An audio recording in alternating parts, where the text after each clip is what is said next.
শ্রীমদ্ ভগবদ্গীতা যথাযথ চতুর্থ অধ্যায় জ্ঞানযোগ শ্লোক নাম্বার ২৭।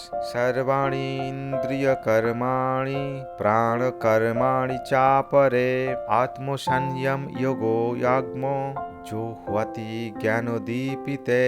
শব্দার্থ: সর্বাণি সমস্ত, ইন্দ্রিয় ইন্দ্রিয়, কর্মাণি কর্মসমূহ, প্রাণ কর্মাণি প্রাণবায়ুর কার্যকলাপ, চ ও অপরে অন্যেরা, আত্মসংযম মন সংযমের, যোগ যুক্ত হওয়ার পন্থা, আগ্ন অগ্নিতে, জোহ্বতি আহুতি দেন, জ্ঞান দীপিতে আত্মজ্ঞানের দ্বারা প্রদীপ্ত। অনুবাদ: মন ও ইন্দ্রিয় সংযমের মাধ্যমে যারা আত্মজ্ঞান লাভের প্রয়াসী তারা তাদের সমস্ত ইন্দ্রিয়ের কার্যকলাপ ও প্রাণবায়ু জ্ঞানের দ্বারা প্রদীপ্ত আত্মসংযমরূপ অগ্নিতে আহুতি দেন। তাৎপর্য: এই শ্লোকে পতঞ্জলি প্রণীত যোগ সিদ্ধির কথা বলা হয়েছে। পতঞ্জলির যোগসূত্রে আত্মাকে প্রত্যাগমা বা পরাগমা নামে অভিহিত করা হয়েছে। আত্মা যখন ইন্দ্রিয় সুখ ভোগের প্রতি আসক্ত থাকে তখন তাকে বলা হয় পরাগমা, কিন্তু যখনই জীবাত্মা ওই ধরনের ইন্দ্রিয় সম্ভোগ থেকে আসক্তি রহিত হয় তখন তাকে বলা হয় প্রত্যাগমা। আত্মা জীব দেহের অভ্যন্তরে 10 রকমের বায়ুর কার্যকলাপের অধীন থাকে। নিঃশ্বাস প্রশ্বাস ক্রিয়ার মাধ্যমে এটি অনুভব করা যায়। পতঞ্জলির যোগ পদ্ধতির